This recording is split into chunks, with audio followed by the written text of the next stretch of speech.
Así que si te parece, empezamos, Nico. Sí, obvio, gracias por invitarme. Muchas gracias.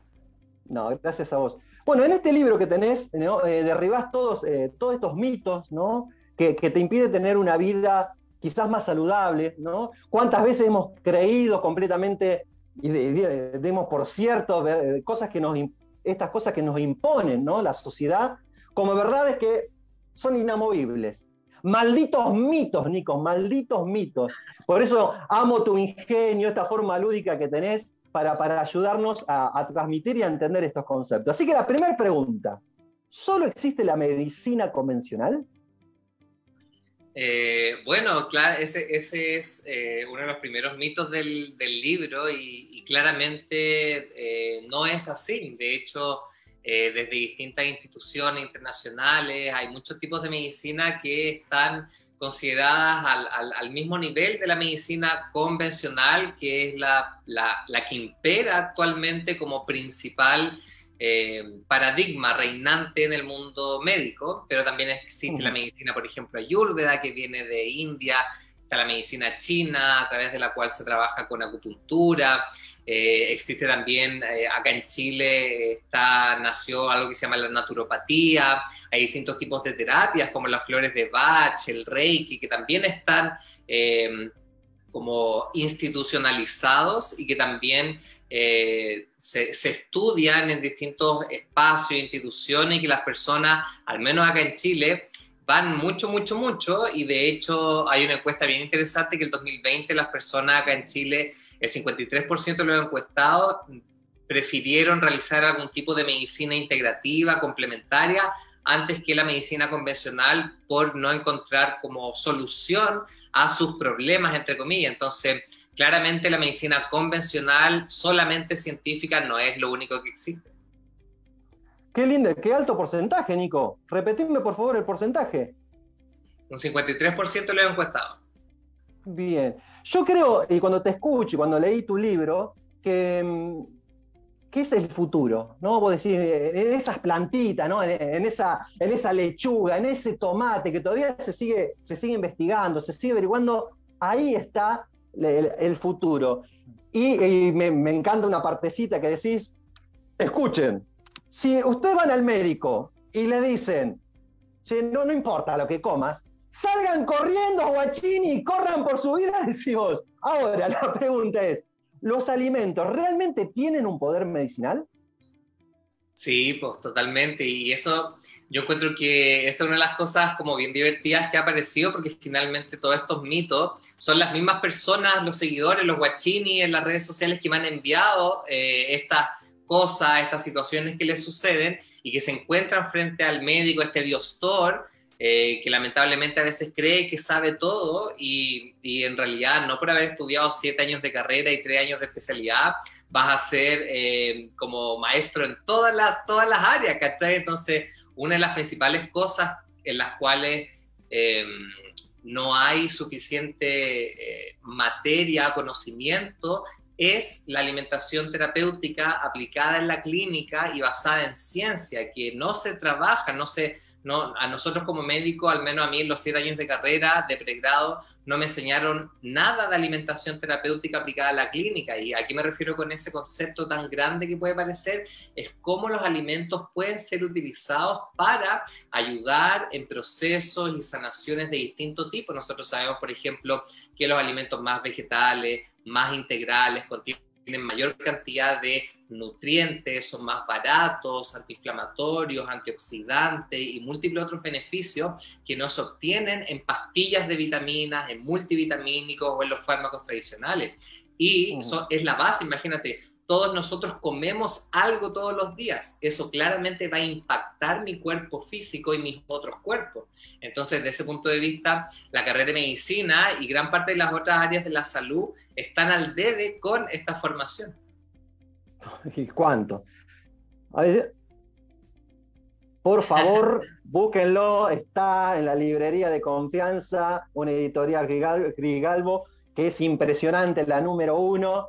Así que busquen este libro, alto en mitos. Nico, te felicito, hermoso libro, hermoso el idioma, que eso es importante hoy, el que escribe, ¿no? Que pueda transmitir de una forma sencilla, práctica.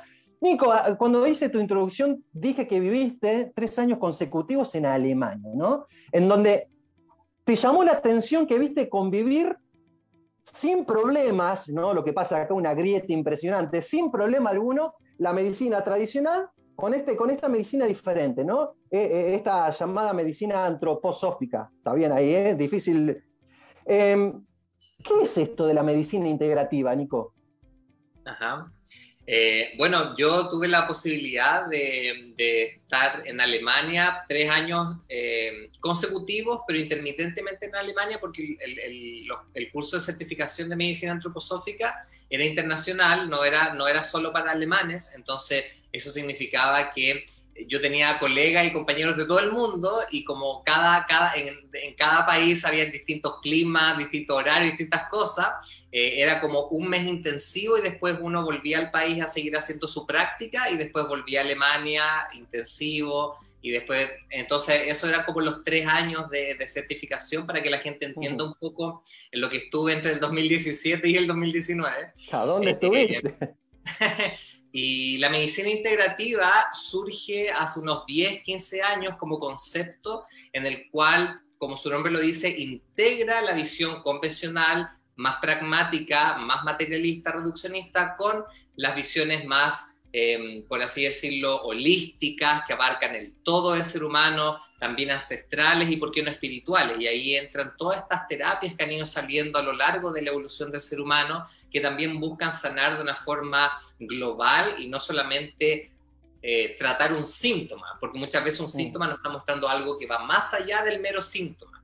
Y la medicina antroposófica nace a partir de una filosofía que se llama la antroposofía, que nació de la mano de un filósofo, pero que también estuvo muy ligado a las ciencias naturales, como la matemática, la química, la biología, llamado Rudolf Steiner, por ahí por el 1900 en Alemania y en Suiza, y que de la mano de una doctora, Laita Beckmann, crearon también una cosmovisión integrativa de la salud, pero colocándole el ámbito de la espiritualidad para estas dos personas y para luego los otros médicos dedicados al tema.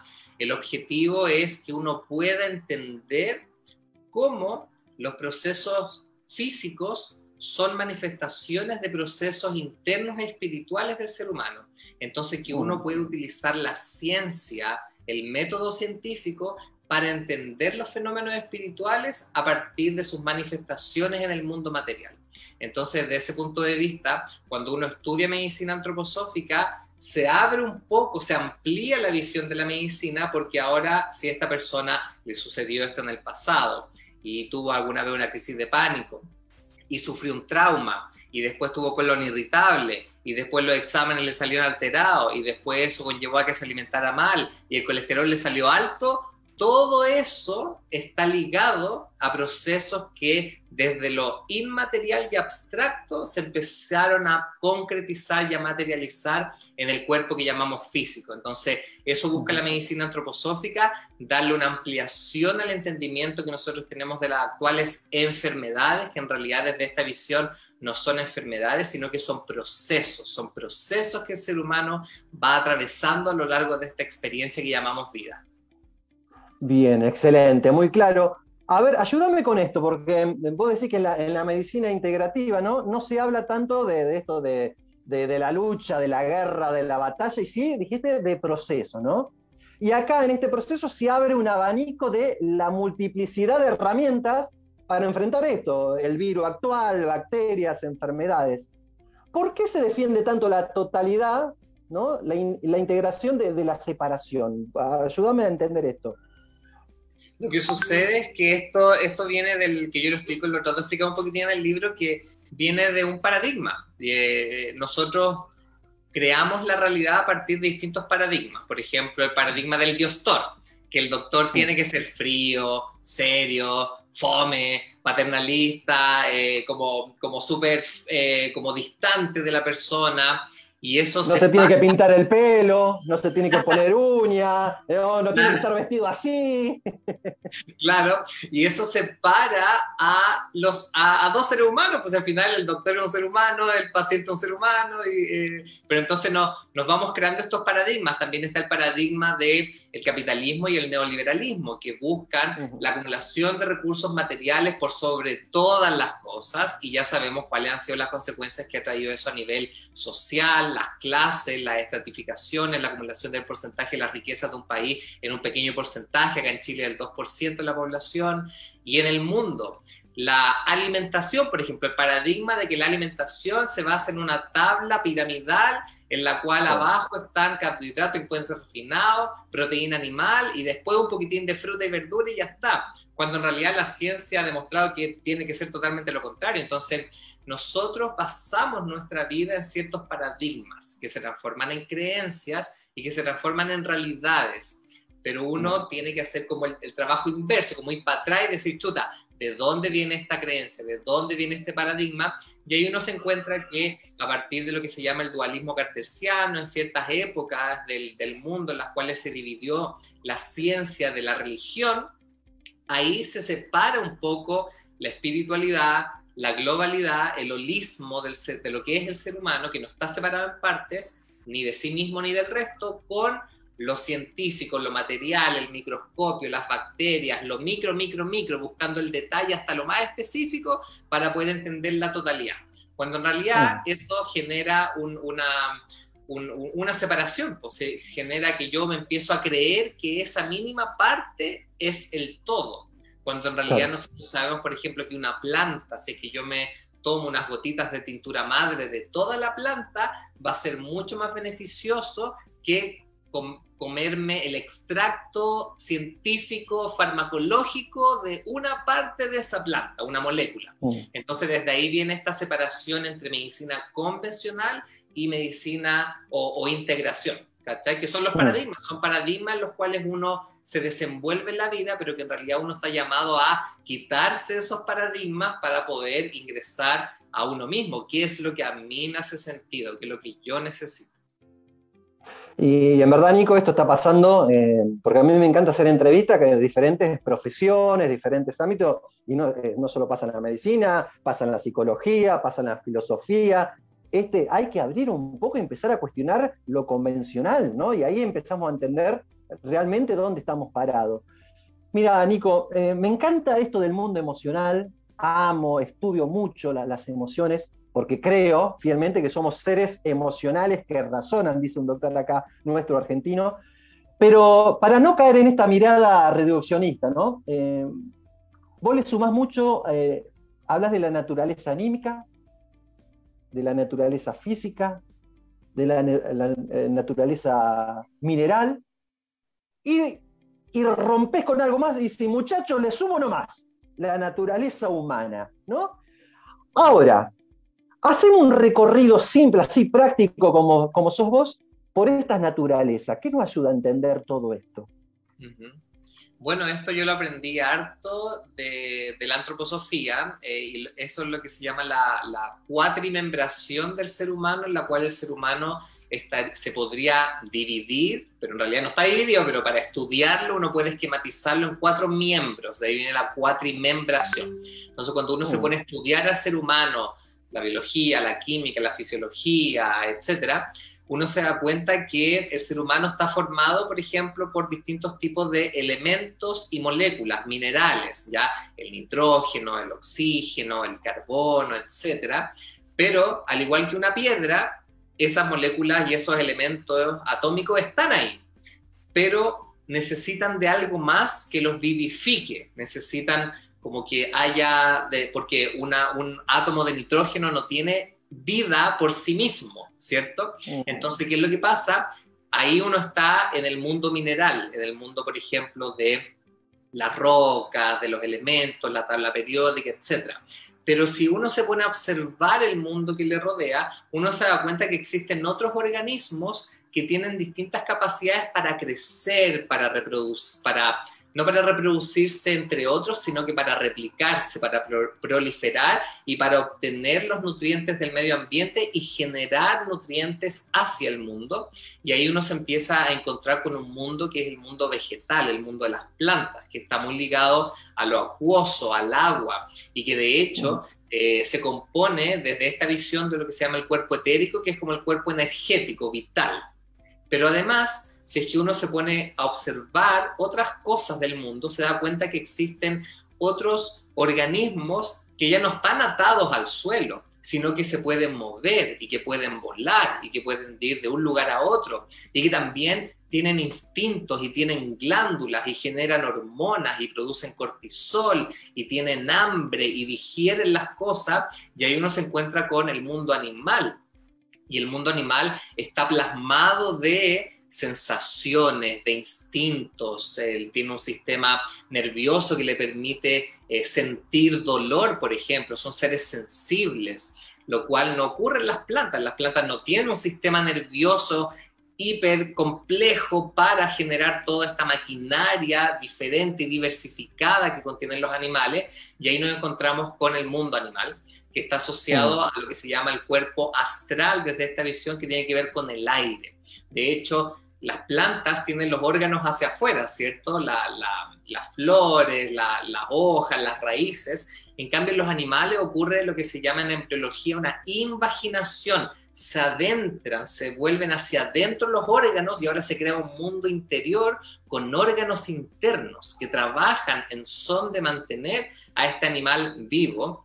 Pero además, si es que uno se empieza a mirar otras cosas y además a uno mismo, se da cuenta que uno como humano contiene un mundo mineral, contiene una naturaleza vegetal, tiene sin duda alguna una naturaleza animal, o sea, hay muchos que son súper reactivos, súper instintivos, etc. Pero además uno se empieza a dar cuenta que el ser humano tiene una capacidad, una herramienta que le permite decirse yo soy. De hecho, los niños en algún momento de su crianza y de su vida se miran al espejo y dicen yo, ¿quién soy yo, mamá? ¿Qué soy? ¿Qué estoy haciendo acá?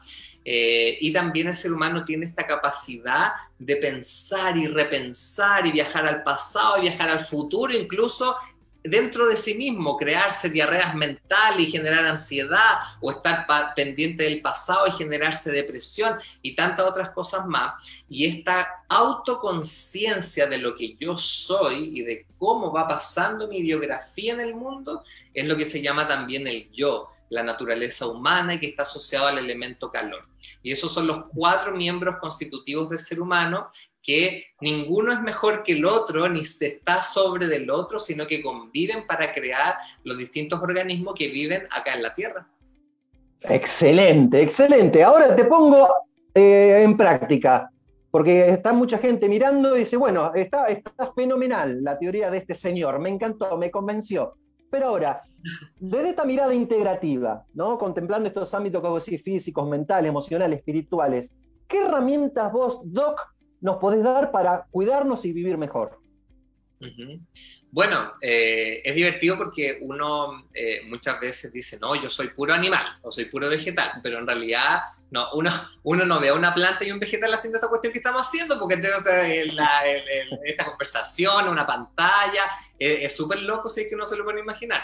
Entonces, ¿qué es lo que sucede? El ser humano también tiene 3 sistemas grandes: el sistema neurosensorial, el sistema rítmico y el sistema metabólico-motor. El sistema neurosensorial está asociado a los órganos sensorios, el oler, el ver, pero también el pensar, el cerebro, el sistema nervioso. El sistema rítmico, que tiene que ver con estos órganos que tienen como un ritmo, se expanden y luego se contraen, el corazón y los pulmones. Y también un sistema metabólico con órganos súper grandes, el hígado, el intestino, que están constantemente en movimiento. Entonces, ¿qué es lo que sucede? Desde esta visión, que también uno puede encontrar su reflejo en el mundo animal y vegetal, pero de forma distinta, el ser humano también está llamado a tratar como de regular estos sistemas, como de entender estos sistemas. Entonces, por un lado, desde el punto de vista del pensar, de lo mental, el ser humano puede, por ejemplo, activar todas estas cositas a partir de la creatividad, a partir de como el reflexionar las cosas, y muchas veces no nos preguntamos, no nos cuestionamos mucho las cosas. Entonces, por eso, una de las cositas que se habla en medicina antroposófica que es muy importante es el camino interior. Y para eso muchas veces uno necesita ayuda, psicoterapia, un terapeuta que te guíe, con el que tú puedas conversar y te vayas ahí, lo que hablamos en los paradigmas, como ir cuestionando estas cosas y decir, chuta, parece que estoy repitiendo lo que hizo mi papá, que ya estoy repitiendo lo que hizo mi mamá. Entonces, desde ese punto de vista, ahí hay una cosita que uno quizás puede ayudar. Lo otro también tiene que ver con el sistema rítmico. Y aquí me refiero con esto, que el ser humano también tiene lo que se llaman los ritmos circadianos, la cronobiología, unos horarios en los órganos y en el día a día. Entonces, desde ese punto de vista, cuando uno va trabajando estos ritmos, por ejemplo, ya, en este momento voy a hacer ejercicio, después voy a estarme cocinando, después voy a trabajar un poquitín, después quizás voy a estar ahí meditando un ratito o voy a ver alguna serie que me guste, pero estos ritmos que muchas veces se pierden, por ejemplo, trabajar todo el día, nunca hacer ejercicio, comer ahí a la pasada cualquier cosa, no nutrir relaciones personales, estos ritmos se van perdiendo. Entonces, en la medida de que uno va dándole espacio a estos distintos ritmos como hábitos de vida, eso también me permite conectarme con mi salud, con mi propia sanación. Pero además abajo tenemos el sistema metabólico, que es el sistema que se mueve, los músculos, la motricidad. Y abajo está el sistema digestivo. ¿Y qué llega al sistema digestivo? La comida, lo que nosotros digerimos, tanto física como no físicamente. Y además, ¿qué es lo otro que moviliza esto? El cuerpo, la actividad física, la cuerpa. Entonces, muy importante la actividad física, el descanso y la alimentación lo más vegetal, integral, porque tiene fibra que nutre a los bichitos, a la flora bacteriana, a la microbiota intestinal, para que también el hígado y el resto del cuerpo tenga las materias primas para poder construir hacia arriba todo lo que yo les expliqué anteriormente. Entonces, ahí vendrían siendo como 3 tips, 4 tips, o sea, desde lo metabólico, una alimentación más sanita, una actividad física constante, mírense al espejo guachín, y si tienen toda una corporalidad, hacer ejercicio, los caché. Para arriba, unos ritmos, unos hábitos que me permitan conectar también con mi propia cronobiología, y hacia arriba un pensar reflexivo que se cuestione las cosas, pero que también muchas veces necesita ayuda, y por qué no pedir ayuda. O sea, esa es una de las cosas muy importantes. Estamos viviendo en una comunidad, no somos islas solitarias e individualistas. Sí. Gracias, muchas gracias, Nico. La verdad, sos re práctico. Vos sabés que al leer tu libro me resonó una palabra, me hizo mucho ruido, me movió la estantería. A mí me pasó, y ahora quiero que, si a vos te pasó lo mismo, si era tu intención que esta palabra resuene cuando se leía el libro. Leía el libro y se reflejaba esa palabra, y la palabra es desconstruir, ¿no? Lo que pensamos, las creencias, porque vos hablabas recién de la comida y yo pensaba a mi mamá, a mi papá, claro, instalaron un montón de cosas en nosotros y sin darnos cuenta se naturalizaron, no solo en la comida, conductas, todo. Por eso está re bueno de construirnos, empezar a construirnos de vuelta. Nico, ¿abrazás esta palabra o no? ¿O no era tu intención eso? Sí, totalmente. Es que mi vida ha sido como una serie constante de procesos de deconstrucción. O sea, no, yo no podría estar hablando contigo de esta forma en este presente momento si no hubiese pasado por múltiples cosas, no hubiese ido a psicoterapia, no hubiese tenido la ayuda de mi papá y de mi mamá, pero también no hubiese tenido una no tan buena relación con ellos en algún momento de mi vida, si no hubiese pasado por periodos de bullying, y que ahora cuando recibo, por ejemplo, lo que se llama el ciberbullying, no podría estar como fuerte atravesando todos esos procesos, porque también he tenido que ir deconstruyendo lo que yo creía que era en cierto momento de mi vida. Y la deconstrucción puede ser un proceso súper sanador, pero que también yo siento que necesita una guía, necesita contención, porque en la medida de que uno va diciendo, chuta, parece que no, esto no es lo que yo quiero hacer, esto no es lo que yo quiero estudiar, chuta, parece que mi mamá no tenía razón, chuta, parece que lo que me enseñaron en el colegio no es lo que me hace sentido, chuta, parece que esta relación de pareja no es lo que yo quiero construir. Entonces pueden generarse distintas crisis en los procesos de construcción, y son esas crisis que en realidad desde esta visión pueden ser procesos de sanación, pero que actualmente no se les da mucho esa visión, como una crisis que mal, hay que bloquearlo, hay que bajar el síntoma lo máximo posible para que esta persona se sienta bien, pero en realidad muchas veces si yo atravieso esa crisis y logro transformar lo que esa crisis me viene a mostrar, yo puedo terminar siendo una persona muy distinta, pero mucho más feliz. Bueno, gracias Nico, se nos fue el tiempo, se nos fue la media hora, una locura. ¿Dónde te podemos encontrar, Nico? ¿Redes, página web, si tenés? Sí, bueno, actualmente estoy bien presente en redes sociales entregando información, es totalmente de libre acceso para que todos puedan aprender. En Instagram, en TikTok, en Facebook y en Spotify me encuentran como Dr. Nico Soto, Dr. Nico Soto, y ahí encuentran toda la información. Y si alguien quiere leer el libro, también para Argentina está con despacho en la página que se llama buscalibre.com, y ahí te lo van a llevar a la puerta de tu casa. Y también para los que les gusta leer en pantalla, en ebook, también está en todos los formatos, está en Amazon, sí, está en Apple, está en Google Play, está en todos lados. Nico, para terminar, soy profe de psicología, tengo muchos alumnos adolescentes, y me gustaría que puedas dedicarle 30 segundos, 60 segundos, cuando doy la materia que se llama Salud y Adolescencia, y hay una temática que es mucho la identidad de género, orientación sexual, y no sabés, siglo XXI, lo difícil todavía que está ahí, los tabú que hay, Nico, cómo después me mandan mensajes por privado, profe, no me animé a hablar, necesito ayuda, no tengo el apoyo. Y a veces como eso se prolonga, ¿no? Y termina dañando mucho la parte psíquica, por sobre todas las cosas, ¿no? ¿Qué me puedes decir ahí? Bueno, para mí ha sido todo un proceso el de autoaceptación y el de también de construcción, esto de que hay algo malo en mí. Yo creo que desde ahí parte todo, y desde ahí al menos partió lo que a mí me sucedió. Yo me acuerdo cuando niño, yo en mi casa lloraba solo pidiéndole a Dios ser normal.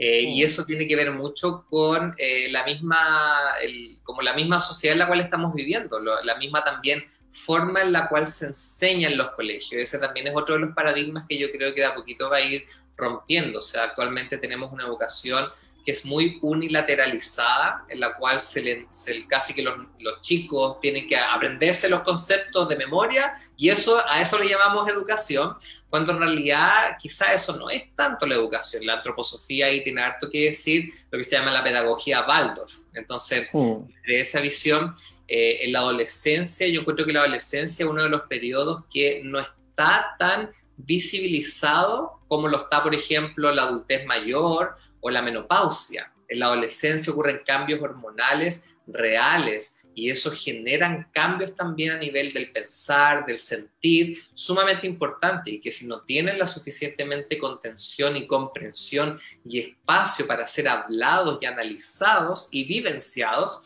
lo más probable es que va a generar todo eso. Nico, tenés razón así, y te vuelvo a repetir, no sabés la necesidad que tienen ellos de hablar, de generar el espacio, de crear el vínculo, y no estamos bien, ¿viste? Necesitan los adultos referentes, necesitamos apoyarlo, y por sobre todas las cosas, brindarle información. Por eso quería tenerte, quería decir que se unan, que visiten las redes de Nico, que tienen mucha información, y de forma práctica, y por sobre todas las cosas divertida, porque no puede ser que te tiren tips para bajar el colesterol bailando. Eso es genial, Nico, te felicito. Así que bueno, Nico, te tengo que dejar despedir. Es un enorme placer, Nico, no sé si, porque dejás huellas, es maravilloso. Hay mucha gente que te quiere, que te ama, que te sigue, porque sos un ser generoso, amable, y por sobre todas las cosas brindás información y que es muy beneficiosa para nosotros. Así que muchas gracias, Nico, por dedicarte el espacio, por decir que sí, por tenerte entre nosotros. Y la última pregunta, y con esto nos despedimos. ¿Hay algo que no te pregunté que te gustaría decirte? Mirá, le corté a este chico y no dijimos... Hay mucha gente viendo. ¿Querés decirnos algo, Nico? Sí, oye, bueno, primero, gracias, Dani, gracias por la invitación a este espacio. Y lo que yo siempre trato de a veces decir y que ahora vuelve es que tenemos que, yo siento, tomarnos las cosas con un poco más de humor, ya como que siento que ese hermano está demasiado serio, demasiado frío, y muchas veces el humor nos permite digerir de mejor forma las cosas que nos van pasando. Es como decir, oye, me volvió a pasar esto, ¡guajaja! ¿Cachai? Es como, porque muchas veces caemos en esta culpa, en esta autoexigencia, en la vergüenza, ¿cachai? Y eso nos impide salir un poco de esa zona de confort. Entonces, ríanse un poco más de usted, guachín. Y sí, todo lo que nos une sí o sí son dos cosas, que vamos a envejecer y que nos vamos a morir. Así que tratemos de a poquitín de vivir al menos esta encarnación de una forma más amorosa. Tal cual, Nico. Gracias, sos un ser de luz, te queremos, buena vida, buena suerte, buen amor, Nico, y que todo siga bien. Muchas gracias. Gracias, Dani. Chao.